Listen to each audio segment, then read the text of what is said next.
Definition. Attitude क्या है?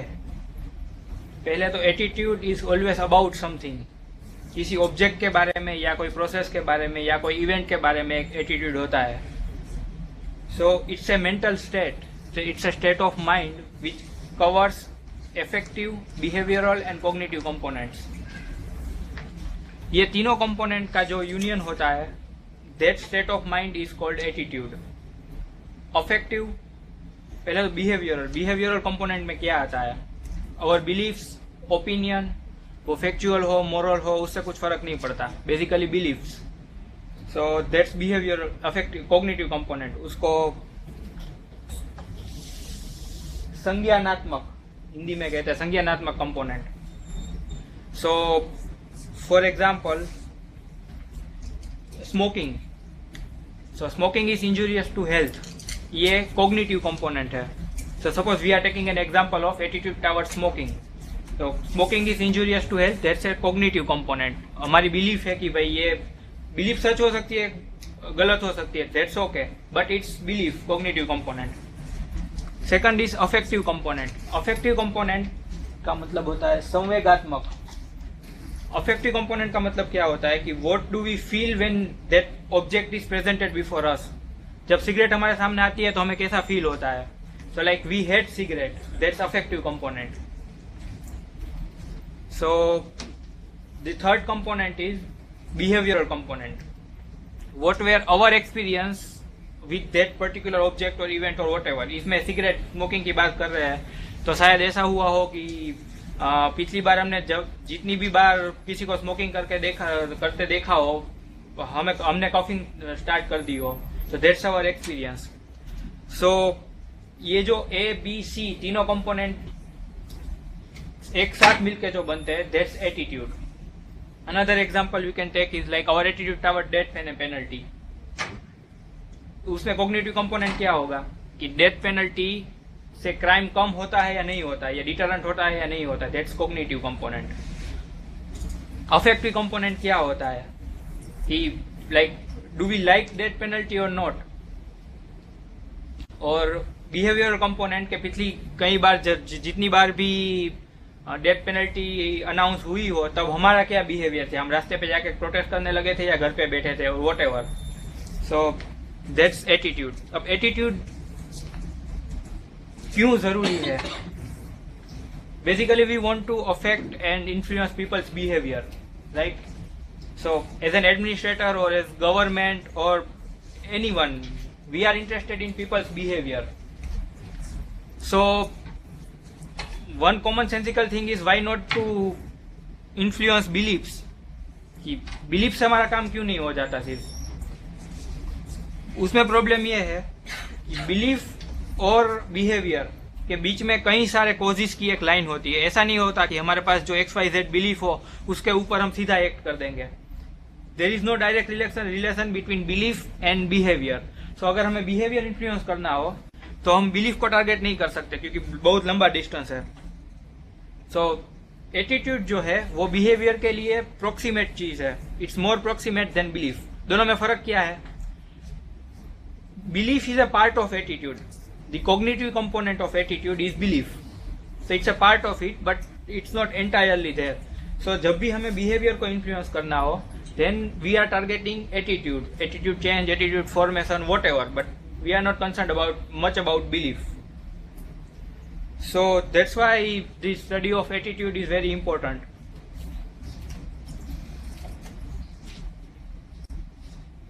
Content, as I said, A, B, C, ये जो तीनों कंपोनेंट होते हैं ये एक दूसरे से रिलेटेड होते हैं but they are independent. For example, एक स्नेक के प्रति हमारा एटीट्यूड लेते हैं। स्नेक के प्रति हमारा एटीट्यूड क्या है कि snake is poisonous, that is हमारा cognitive C component. I fear snake, that's affective component. And पिछली बार जब भी मैंने स्नेक देखा था मैं भाग गया था, दैट्स माय बिहेवियरल कंपोनेंट। ये तीनों अलग अलग कंपोनेंट है। जहरीली चीजें और भी कई सारी होती है, उससे अफेक्टिव कंपोनेंट आ ही जाए ऐसा जरूरी नहीं है। For example, toxicity comes from all sides, food में भी टॉक्सिसिटी होती है, तो ऐसा नहीं है कि जो टॉक्सिक हो For example, mushrooms. Mushrooms are toxic, but we do not fear it as much as we fear snake. So ये इंटररिलेटेड कैसे है? फॉर एग्जाम्पल, सपोज अगर आपको कोई कह दे कि ये जो स्नेक है ये जहरीला नहीं है, तो कॉग्निटिव कंपोनेंट आपका रिमूव हो जाएगा, मतलब नेगेटिव नहीं रहेगा, आपका पॉजिटिव या न्यूट्रल होना चाहिए। फिर भी आप डरेंगे सांप से। अगर आपको कोई बोल देगा कि चलो ये स्नेक है, ये पॉइजनस नहीं है, सो आप उसको हाथ में नहीं लेने वाले फिर भी। तो होता ऐसा है कि ये तीनों एस्पेक्ट्स जो है वो एक दूसरे के साथ रिलेटेड होते हैं। अगर आप किसके प्रति आप एटीट्यूड, अफेक्टिव एस्पेक्ट आपका स्ट्रांग हो, for example if you like Kejriwal for example, अब उसके बारे में कोई बुरी बात कहेगा तो आप नहीं सुनेंगे, यू विल जस्टिफाई हिम कि भाई नहीं वो अच्छा आदमी है, उसने अच्छा काम किया, XYZ। सो क्या हुआ कि अफेक्टिवली यू लाइक हिम, वो कंपोनेंट आपका उसके प्रति स्ट्रांग था। तो आपने क्या किया कि जब बिलीफ और कॉग्निटिव कंपोनेंट में किसी ने काउंटर किया, तो व्हाट यू ट्राइड इज कि भाई वो उसी को जस्टिफाई कर दिया, बिलीफ आपने चेंज कर दी। सो ये इंटर रिलेटेड होता है। आगे हम देखेंगे कि जब एटीट्यूड चेंज करना हो तब इसी मैकेनिज्म को हम एक्सप्लॉइट कर सकते हैं कि ए को टारगेट करो, बी को टारगेट करो, सी को टारगेट करो। So that's the characteristic. ये सभी कंपोनेंट सेपरेट है लेकिन इंटर रिलेटेड है। स्ट्रक्चर, अब एटीट्यूड जनरली हम जब बोलते हैं तब एटीट्यूड पॉजिटिव है या नेगेटिव है इस टर्म्स में बोलते हैं। उसका मतलब क्या कि फॉर एग्जांपल ये एक स्पेक्ट्रम है, ये पॉजिटिव या नेगेटिव, राइट। ABC तीनों कंपोनेंट को अगर हम यहाँ पे प्लॉट करें कि for example our attitude towards death penalty for example, उसमें बिलीफ में हम क्या मानते हैं कि भाई डेथ पेनल्टी से क्राइम कम नहीं होते, suppose if you believe that, तो हमारा नेगेटिव एटीट्यूड, नेगेटिव बिलीफ है हमारी, so we will plot this side. Similarly in behavioural component we might, for example you have never done anything to prevent death penalty or increase death penalty, whatever, so that's your attitude will be negative here, sorry, neutral. Or affective, if you hate death penalty, so that again will be negative. So overall आपका attitude क्या होगा? Negative यहाँ पे आ जाएगा। That's your negative और positive attitude. मतलब तीनों component का अगर आप फाइनल समेशन कर दे तो पॉजिटिविटी आती है या नेगेटिविटी आती है, That's your एटीट्यूड। अब ये मॉडल सफिशिएंट नहीं है, this is a wrong model actually. Why? इसको यूनिडायरेक्शनल मॉडल कहते हैं। इसमें न्यूट्रल और एम्बिवेलेंस एटीट्यूड के बीच में डिफरेंस नहीं पता चलता। फॉर एग्जांपल ये सही मॉडल है, इसमें हमने क्या किया, पॉजिटिव वहां के वहां पे ही रखा, लेकिन जो नेगेटिव है उसको हमने वाई एक्सिस में ला दिया। इससे क्या होगा? For example my attitude toward chocolate, chocolate मुझे पसंद है effectively, I like chocolate, but I believe that chocolate is harmful because too much of calories are there. So क्या हुआ? सपोज दो ही कंपोनेंट हम लेते हैं, बिहेवियरल कंपोनेंट भूल जाते हैं 2 मिनट के लिए। तो क्या हुआ कि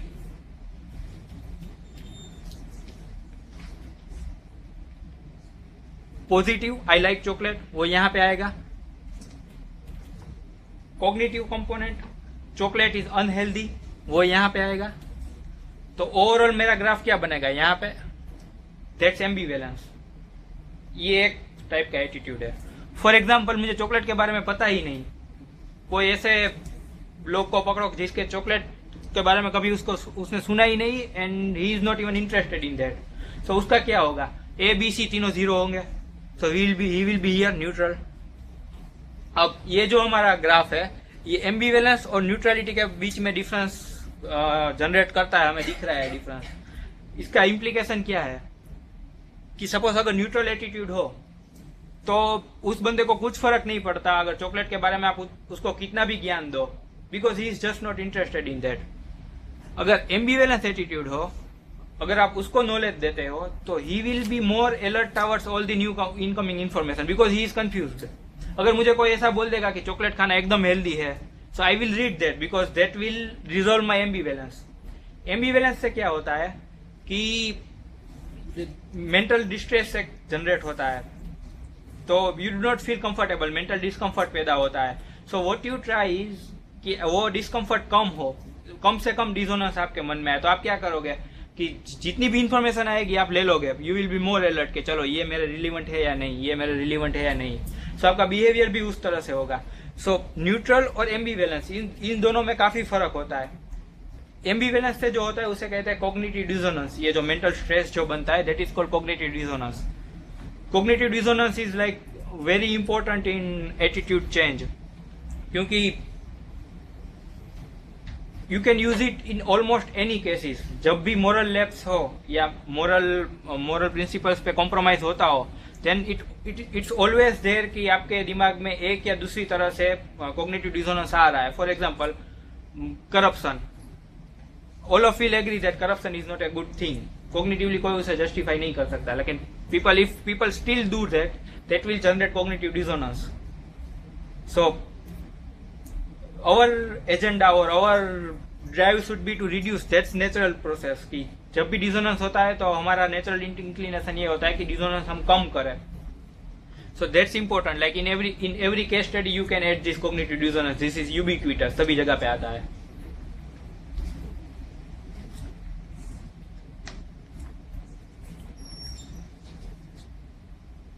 अब ये एम्बिवेलेंस है, वो कई बार ऐसा होता है कि फेल्ट ना, आपको खुद को नहीं पता हो कि एम्बिवेलेंस है इसमें, तो उसे पोटेंशियल एम्बिवेलेंस कहते हैं। और जो आपको डायरेक्टली पता है कि नहीं ये इनकंसिस्टेंसी है, for example the example of chocolate, उसमें इनकंसिस्टेंसी है and I can perceive it, so that's felt ambivalence. Felt ambivalence से डायरेक्टली कॉग्निटिव डिसोनेंस आ सकता है, लेकिन अगर पोटेंशियल एम्बिवेलेंस हो तो आपको खुद को ही नहीं पता कि ये इनकंसिस्टेंसी मेरे थॉट में है, तो वो कैसे बाहर आती है?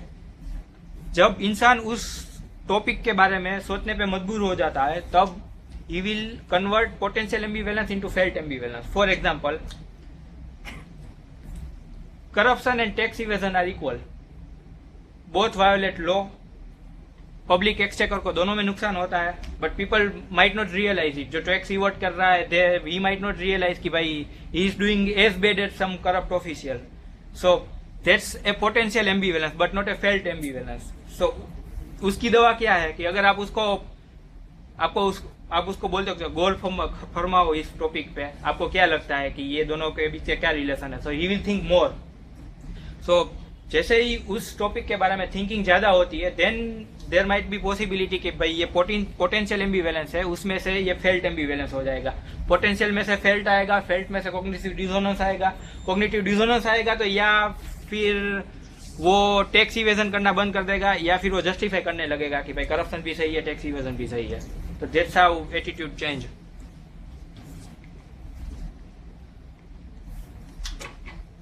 इसी से पता चलता है कि एटीट्यूड स्ट्रेंथ क्या है। फॉर एग्जाम्पल इफ इस डिरेक्शन में extremely positive 0.10 then it's strong attitude. Weak attitude क्या आता है 0.2 0.3 के आजू बाजू में जो रहता है वो। सो इसका भी इम्प्लीकेशन है। For example we all feel strongly about homosexuality, then we all feel strongly about the government. So उसके प्रति हमारा नॉन वेजिटेरियनिज्म फॉर एग्जाम्पल, हमारा एटीट्यूड एकदम स्ट्रांग होता है। बाकी कई चीजें ऐसी होती है कि जिसके प्रति हमारा एटीट्यूड वीक होता है। For example health issues. So हमें पता है कि चलो हेल्थ इश्यूज है, उसको एड्रेस करना चाहिए, बट ऐसा नहीं है कि अब हम अपनी नींद गंवा देंगे उसकी वजह से। सो इसका भी इम्प्लीकेशन ये है कि अगर हम आगे देखेंगे कि एटीट्यूड जब स्ट्रॉन्ग हो so it will better predict the behaviour. तो अगर आपको नॉन वेजिटेरियनिज्म के बारे में स्ट्रॉन्ग फीलिंग है तो you will go out and protest about meat ban और सपोर्ट मीट बैन व्हाटएवर। और if you do not care about it, वो इश्यू ही नहीं आएगा कहीं पे। आपको उसके बारे में मतलब you are positive about it but you will not do anything about it. So behaviour prediction उससे नहीं होगा। एक्सेसिबिलिटी, एटीट्यूड ऐसा जरूरी नहीं हो कि कॉन्शियस एटीट्यूड ही हो, एटीट्यूड हिडन भी होते हैं, अनकॉन्शियस एटीट्यूड होते हैं जो हमें नहीं पता होता है। तो एक ऑब्जेक्ट के बारे में दो एटीट्यूड हो सकते हैं। वन इज कॉन्शियस, आपको पता है कि ये एटीट्यूड है आपका इसके बारे में, और दूसरा अनकॉन्शियस होता है। तो जो अनकॉन्शियस एटीट्यूड होता है वो उसकी एक्सेसिबिलिटी हाई हो सकती है, एक्सेसिबिलिटी मतलब कोई एक ऑब्जेक्ट के बारे में मैं सोच रहा हूँ तो वो इमीडिएटली मुझे ABC कंपोनेंट्स अभी दिमाग में इमीडिएटली आ जाते हैं या थोड़ी देर बाद आते हैं। सो अगर इमीडिएटली आ जाते हैं तो उसका इम्प्लीकेशन अलग होता है, जो थोड़ी देर बाद आते हैं उसका इम्प्लीकेशन अलग होता है। फॉर एग्जाम्पल एक स्टडी थी जिसमें ऐसा पूछा गया था कि वोटिंग के बारे में पूछा गया था कि इसमें से ओबामा को वोट कौन देगा। तो जिन लोगों ने इमीडिएटली बोल दिया, हाथ ऊंचा कर दिया कि नहीं हम देंगे, so they actually went to polling booth and they voted for Obama. जिन लोगों ने थोड़ी देर बाद हाथ ऊंचा किया था उन लोगों का प्रॉब्लम ये थी कि उन लोगों ने वोट देने के लिए वो लोग नहीं गए। सो अदर एग्जाम्पल इज कोई एडवर्टाइज मार्केटिंग कंपनी में से फोन करता है तो आपको जैसे पता चलता है कि नहीं ये कोई वोडाफोन वाला है तो आप तुरंत फोन रख दोगे। So that's an immediate response. वो एटीट्यूड सीधा बाहर आ जाता है कि रख दो फोन, इससे बात नहीं करनी। आप तभी सोचने नहीं बैठते कि उसमें क्या करना है। So that's accessibility. Accessibility high, behaviour high होगा। एक्सेसिबिलिटी लो, बिहेवियर भी लो होगा। एटीट्यूड का फंक्शन क्या है, क्यों एटीट्यूड जरूरी है हमारे जीवन में? एक तो one obvious example is utilitarian. When I go there and buy something, super market में जाता हूँ और कोई चीजें बाय करता हूँ तो उस चीज के प्रति मेरा एटीट्यूड सिंपल यूटिलिटेरियन होता है कि ये मेरे जीवन में काम आने वाला है या नहीं काम आने वाला, right? So it enhances our survival, it enhances our happiness और whatever our self interest. तो उसके लिए हम एटीट्यूड बनाते हैं। फॉर एग्जाम्पल अगर आपके पास बड़ी प्रॉपर्टी है so you will oppose higher taxes. आप कैपिटलिज्म के फेवर में होंगे, सोशलिज्म के फेवर में नहीं होंगे। By because then capitalism is useful to you. ऐसा नहीं है कि कोई एक आइडियोलॉजी है और उस according to that ideology you are supporting capitalism. You are supporting just because you have big property. That's utilitarian approach. Knowledge approach, we have lots and lots of knowledge or information from every angle in our life. So how do we organize that knowledge? So ये जो attitude है ये सारे islands है, उसके आजू बाजू में हम अपने नॉलेज को ऑर्गेनाइज करते हैं। For example my attitude towards for example smoking. तो जितना भी डेटा होगा वो स्मोकिंग करके एक एटीट्यूड होगा, उसके आसपास मेरा डेटा मैं ऑर्गेनाइज करूंगा। So that's convenience. स्टीरियोटाइपिंग इसी तरह से होता है। स्टीरियोटाइपिंग किसे कहते हैं कि वी जनरलाइज फ्रॉम फ्यू, कुछ इंस्टेंस हमारे पास होते हैं 4-5 इंस्टेंस, उसमें से हम जनरलाइज कर देते हैं। For example all crows are black.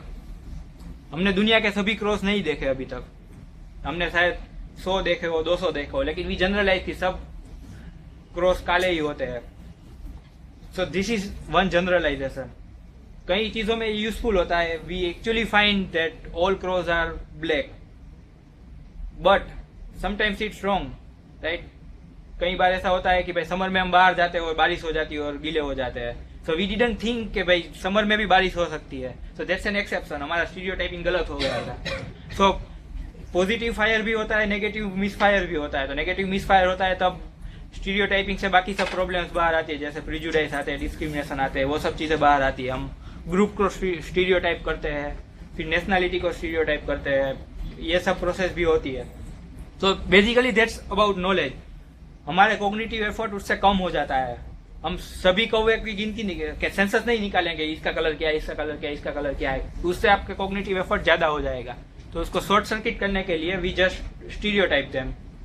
So that's knowledge function. Ego defensive,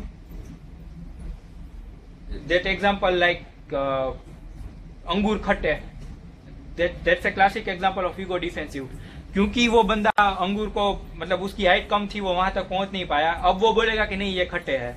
so that's ego defensive. उसमें होता क्या है कि कोई भी साइकोलॉजिकल ऐसी डेवलपमेंट जो आपके इमोशनल वेलबीइंग के लिए नेगेटिव है, सो उसमें आपका रिस्पॉन्स क्या होगा? तो आप अपनी बिलीफ या एटीट्यूड उस तरह से चेंज करोगे कि आपका ईगो डिफेंस हो जाएगा, आपकी सेल्फ रिस्पेक्ट कम ना हो।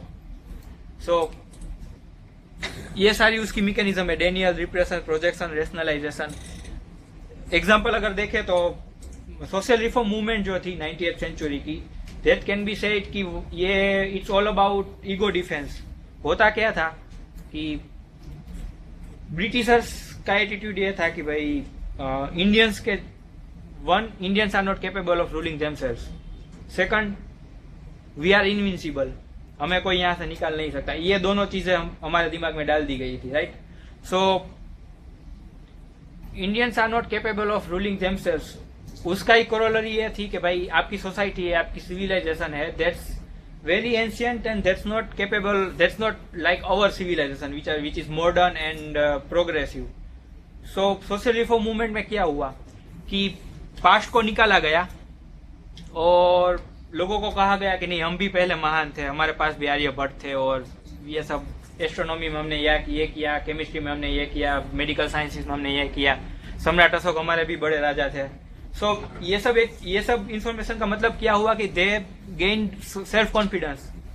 सो अब इंग्लिश मैन कोई भी अटैक करेगा, मतलब ब्रिटिश राज की तरफ से कोई भी अगर ऐसी डिस्क्रिमिनेटरी और ये कोई भी पॉलिसीज आती है, सो जो पॉपुलेशन थी they can now be more self reliant और सेल्फ कॉन्फिडेंट, वो इफेक्टिवली काउंटर कर सकते हैं क्योंकि उसके पास कॉन्फिडेंस है। So that's what the 19th century social reform movement did to people. Value expression, इसका क्लासिक एग्जांपल है कि हम जैसे कपड़े पहनते हैं उससे क्या पता चलता है कि हम कैसे हैं, what essentially makes me. So Gandhi ji ने कपड़े छोड़ दिए थे, सिर्फ खादी पहनी, तो उसका मतलब क्या कि भाई आई believe in self reliance, Swaraj की बात कर रहे हैं, तो उसके साथ वो वैल्यू एक्सप्रेशन कंसिस्टेंट थी। सेम एग्जांपल अगर स्कैंडिनेवियन कंट्री में अगर आप देखें तो पीएम जो है साइकिल में ऑफिस जाते हैं, so that's also value expression. Why? Because वहां पे वो कल्चर है कि सस्टेनेबल लाइवलीहुड, कि एमिशन कम करो, ग्लोबल वार्मिंग ना हो, so their PM reflects that attitude. ये सभी फंक्शन है, अगर आपको एक साथ समझने हो तो मार्केटिंग में ये सभी फंक्शंस का यूज होता है। फॉर एग्जांपल कोई बिस्किट का पैकेट अगर आप लेने चाहे तो उसके प्रति, पार्ले जी के प्रति आपका जो एटीट्यूड है that will be purely utilitarian, this one. लेकिन if you are going to buy gold ornament then उसमें कोई यूटिलिटी नहीं होती। वो लोग एडवर्टाइजमेंट में भी वैसा नहीं बोलेंगे कि अगर आपने ये पहन लिया तो आपको ये फायदा होगा। It's just about value expression. आप दिखाना चाहते हैं कि भाई you are very rich and you have higher social status, so value expression gold purchase के बारे में इसका रोल ज्यादा होता है। सो जब एडवर्टाइजर्स अपनी प्रोडक्ट बनाते हैं और उसकी मार्केटिंग करते हैं, then they see through all this 4 frames कि मार्केट को कैसे प्रोडक्ट को कैसे प्लेस करनी है मार्केट में। सिमिलरली ईगो डिफेंसिव, वो ऐसी कोई भी चीजें नहीं बनाएंगी जो ईगो को डायरेक्टली ऑफेंड करे। वो मतलब अगर शू मेकर कंपनी है तो उसके नीचे वो भगवान का नाम नहीं लिखेगी, so that will directly affect the ego of people. So they will make sure कि भाई ईगो डिफेंसिव मैकेनिज्म ट्रिगर ना हो लोगों की, क्योंकि this is very difficult to overcome. एक बार ईगो डिफेंसिव मैकेनिज्म अगर ट्रिगर होती है तो that's difficult to change.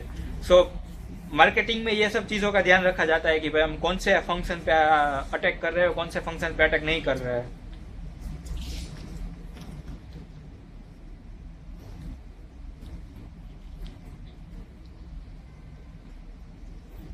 Ego defensive में एक दूसरा एग्जांपल, अगर फॉर एग्जांपल कई पॉलिटिशियंस ऐसे होते हैं कि अगर उसके ऊपर कोई क्रिटिसिज्म आप दो तो what he would say he will not take it personally. Mayawati को अगर आप क्रिटिसाइज करो तो शी विल नॉट से अगर ये अच्छा ये मेरी क्रिटिसिज्म है, इसके काउंटर आर्ग्यूमेंट ये है, what she will say is it's an attack on Dalits. So वो पर्सनल क्रिटिसिज्म को क्रिएटिवली यूज करके पीपल एट लार्ज पे वो इम्पोज प्रोजेक्शन हो जाता है उस पर। Same at some point of time about Narendra Modi, you say anything about him it's about Gujarat. So that's politicians often do it. उसके ऊपर कोई भी अटैक करो तो वो अटैक कन्वर्ट हो जाता है अपने आप ग्रुप अटैक में, और फिर एक बार वो एटीट्यूड बन जाता है लोगों का कि नहीं ये तो मुझको बोल रहे हैं, तो लाइक उसका उन लोगों का काम हो जाता है इस तरह से।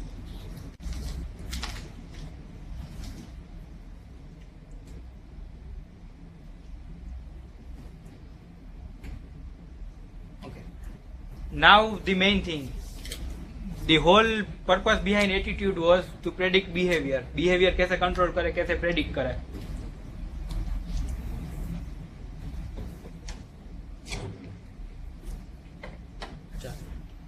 एटीट्यूड और बिहेवियर के रिलेशन के लिए दो मॉडल है, mode model, theory of reasoned action. ये it's more technical than practical, so ये आप एक बार देख लेना, it's interesting to see but उतना यूजफुल नहीं है।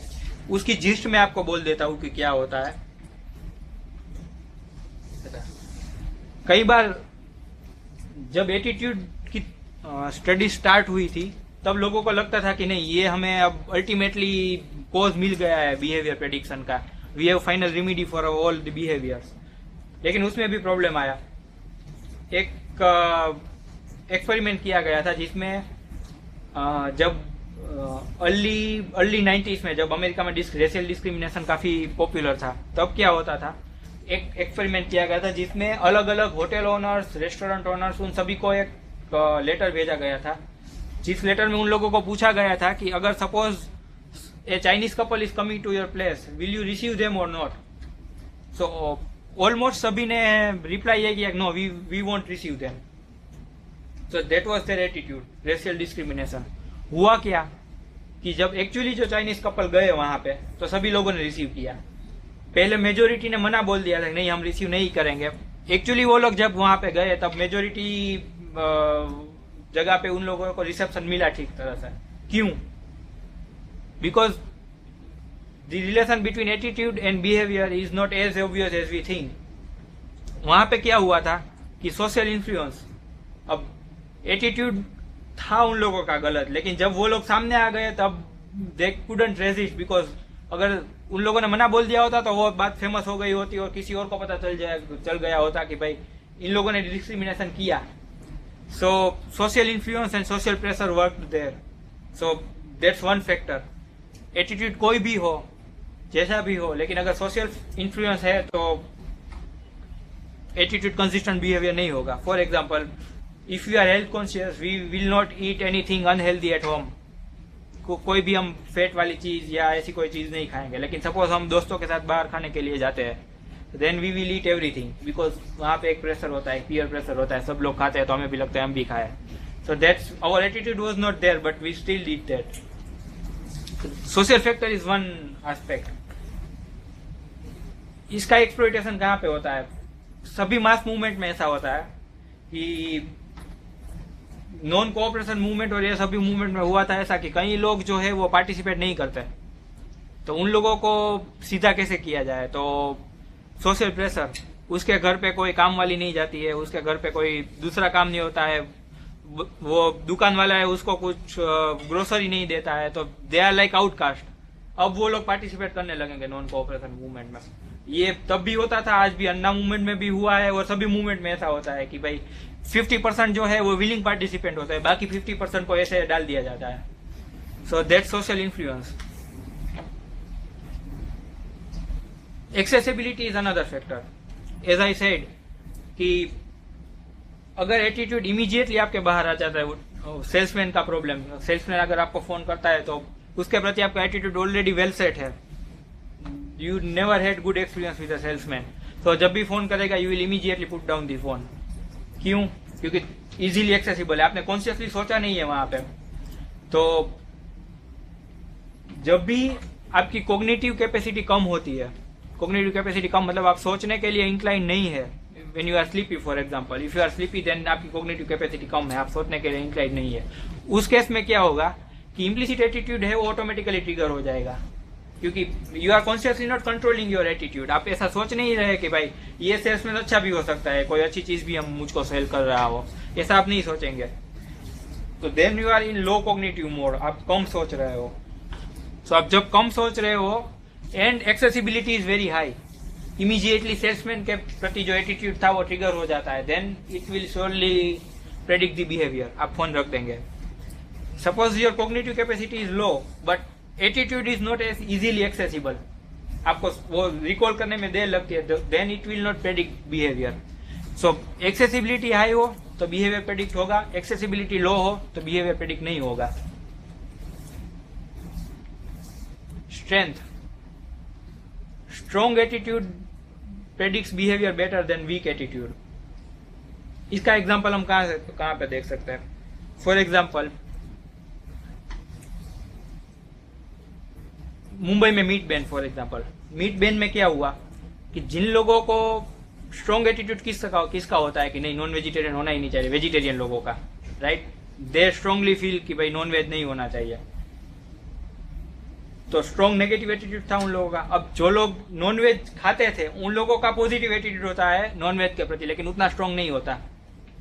तो होता क्या है जब बैन होता है, तब जिन लोगों को बैन करवाना है उन लोगों का एटीट्यूड स्ट्रॉन्ग है तो वो लोग फोर्सफुली बैन करवाएंगे, लेकिन जिन लोगों को बैन नहीं करवाना है उन लोगों को उतना अफेक्ट नहीं करता क्योंकि उन लोगों का एटीट्यूड वीक है, तो वो लोग अब काउंटर प्रोटेस्ट नहीं करेंगे। वो ऐसा नहीं कि वो लोग रास्ते पे आ जाएंगे नहीं ये बंद करो। एक्चुअली अगर आप देखने जाए तो महाराष्ट्र में अगर देखें तो majority is meat eater. So ऐसा क्यों हुआ कि एक माइनॉरिटी वॉइस ने मेजोरिटी वॉइस को दबा दिया? Because their attitude was stronger than the attitude of the majority. So ये होता है ऑलमोस्ट सभी रिफॉर्म्स में ऐसा होता है। फॉर एग्जाम्पल लेबर रिफॉर्म अगर आप करने जाओ तो होता क्या है कि labour unions will be there, labour unions will be how much 1% 2% of the population, but reform का इंटेंशन क्या होता है कि 90% जो लोग हैं वो अनऑर्गेनाइज सेक्टर में काम कर रहे हैं तो वो ऑर्गेनाइज सेक्टर में आए। That's the purpose of the any labour reform. तो वो 90% लोग जो है वो रास्ते पे नहीं आएंगे क्योंकि उन लोगों का एटीट्यूड पॉजिटिव है लेकिन उतना स्ट्रांग नहीं है। स्ट्रांग है एग्जिस्टिंग लेबर यूनियंस का। So that's how behaviour is predicted. Strong attitude predicts, weak attitude doesn't predict. External influence, as I said, social factors. अगर सोशल फैक्टर्स होता है तब एटीट्यूड इनकंसिस्टेंट बिहेवियर हो जाता है। You forget your attitude and you behave just what people से।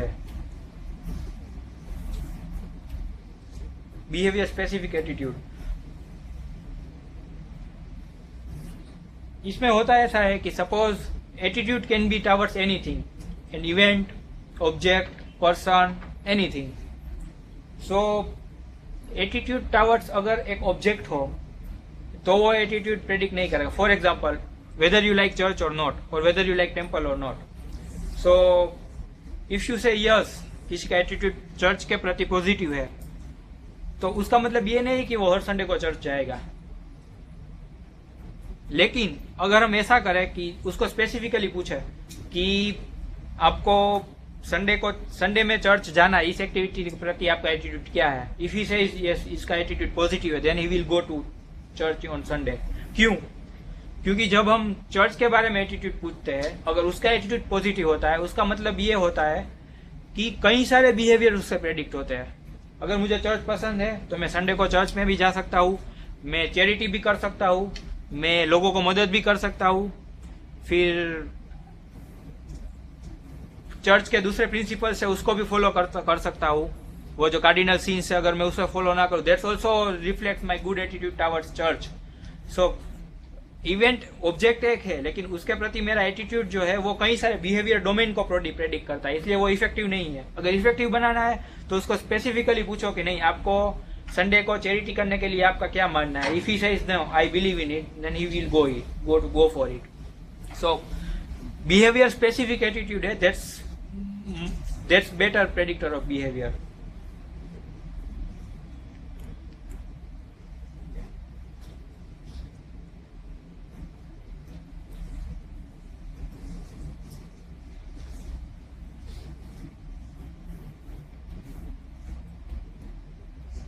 एक implicit prejudice और एक्सप्लिसिट प्रिजुडाइस, इम्प्लिसिट एटीट्यूड और एक्सप्लिसिट एटीट्यूड।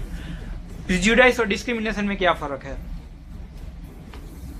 प्रिजुडाइस जो होता है that's at attitude level, prejudicial attitude होता है आपका, और उस एटीट्यूड पे आप जाके जब कोई काम करते हो, बिहेवियर आपका अगर उससे गाइड होता है, that's discrimination. So prejudice is an attitude, discrimination is a behaviour. इन दोनों के बीच का क्या रिलेशन है?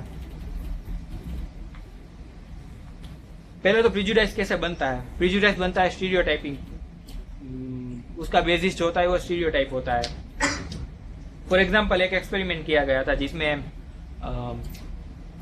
एक स्टूडेंट का एक क्लास था जिसमें लोगों को आर्बिट्ररीली डिवाइड कर दिया था कि आधे इस तरफ और आधे उस तरफ। एक ग्रुप को रेड शूज पहना दिए थे, दूसरे ग्रुप को येलो शूज पहना दिया था। सिर्फ यही डिफरेंस था दोनों ग्रुप के बीच में, बाकी कोई डिफरेंस नहीं था। सेम क्लास वाले लोग थे और रैंडमली डिवाइड किया गया था। तो एक्चुअली दोनों के बीच में कोई डिफरेंस नहीं होना चाहिए रेशनली स्पीकिंग, क्योंकि सिर्फ शूज का ही डिफरेंस है। ओवर द टाइम हुआ क्या कि दोनों ग्रुप का एटीट्यूड ऐसे डेवलप हुआ कि ग्रुप ए वाले बोलेंगे कि ये ग्रुप बी वाले जो है वो लेजी है, they don't do homework, they are nuisance in class, ऐसे एटीट्यूड डेवलप होगा। और ग्रुप बी वाले एग्जैक्टली सेम चीजें ग्रुप ए वालों के बारे में मानेंगे। इसमें होता क्या है कि इन ग्रुप आउट ग्रुप मैकेनिज्म होती है। ये मेरा ग्रुप है इसलिए बस उसको आप जस्टिफाई करो, क्योंकि दो साथ में रहते हैं तो यूटिलिटी ज्यादा रहती है। This is how most of the stereotypes and this is how most of the prejudices come. Actually कोई डिफरेंस नहीं होता कि north and south and this religion and that religion, people are always same. But फिर भी ये prejudices आ जाते हैं because it's just that people with one religion lives together, people with another religion lives together. So इससे वो companionship की feeling develop हो जाती है और फिर प्रिजुडाइसिस डेवलप हो जाते हैं। सो ऐसा ही स्टीरियोटाइप सही भी होते हैं, गलत भी होते हैं। जब स्टीरियोटाइप गलत होते हैं देन ये सब पैथोलॉजी आते हैं, इसमें प्रिजुडाइस आ जाता है। Like there are many stereotypes. Gujaratis are all businessmen and South Indians are all mathematicians. North Indians are all like hooligans. So ये सब stereotypes है हमारे पास।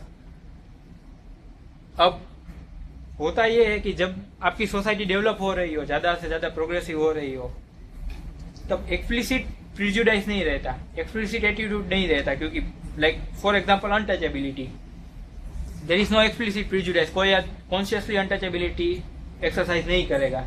वैसे ही अमेरिका में कोई कॉन्शियसली रेशियल डिस्क्रिमिनेशन एक्सरसाइज नहीं करेगा। लेकिन होता यह है कि एज आई सेड, दो एटीट्यूड एक साथ रह सकते हैं हमारे दिमाग में, एक इम्प्लिसिट एंड एक्सप्लिसिट। तो आप जब उस विषय पे ज्यादा सोच नहीं रहे हो, फॉर एग्जाम्पल कोई एक अमेरिका की बात करें तो कोई एक ब्लैक बंदा आता है अगर व्हाइट बंदे के सामने, so he is not consciously thinking about prejudice. So होता क्या है कि वो इम्प्लिसिट प्रिजुडाइस जो होता है वो ट्रिगर हो जाता है। तो वो अपने बॉडी लैंग्वेज से बाहर आता है, फिर फेशियल एक्सप्रेशन से बाहर आता है, नॉन वर्बल बिहेवियर से बाहर आता है। तो उसको खुद को भी नहीं पता कि मैं प्रिजुडाइस कर रहा हूँ। सो कई बार ऐसा होता है कि हमारा एग्जांपल ले तो अनटचेबिलिटी है, फिर पेट्रियार्की है, ये सब ऐसे एक्सप्रेस होते हैं। इसमें एक एक्सपेरिमेंट था जिसमें एक एम्प्लॉयर को दो प्रोफाइल दिए गए और 2 सेट ऑफ प्रोफाइल दिए गए, सीवीज दिए गए, एग्जैक्ट सेम स्किल सेट थी। स्किल सेट कोई अलग नहीं था, एक्सपीरियंस सेम था, स्किल सेम थी, लेकिन फर्क उतना था कि one was male, another profile was of female. So almost सभी केसेस में हुआ ऐसा कि फीमेल का प्रोफाइल रिजेक्ट हो गया, मेल का प्रोफाइल एक्सेप्ट हो गया। सो अगर उसको आप पूछे होंगे कि आपने ये किया तो she will deny, because she और he whatever, he will deny, क्योंकि कॉन्शियसली उसको नहीं पता, लेकिन prejudice is still there. So urbanisation हो जाता है, प्रोग्रेसिव थिंकिंग हमारी हो जाती है, लेकिन इम्प्लिसिट लेवल पे कई प्रिजुडाइसिस हमारे पास रह जाते हैं। तो that explains why still we have like ghettos in the urban life, we have still different forms of untouchability in urban life. So all this can be explained by implicit prejudices. इसको overcome कैसे करते हैं? Overcome करने के लिए method ये है कि you think more about that. Cognitive effort अगर आप बढ़ा देते हो, then you will stop yourself from doing anything that is prejudicial, whether implicit or explicit.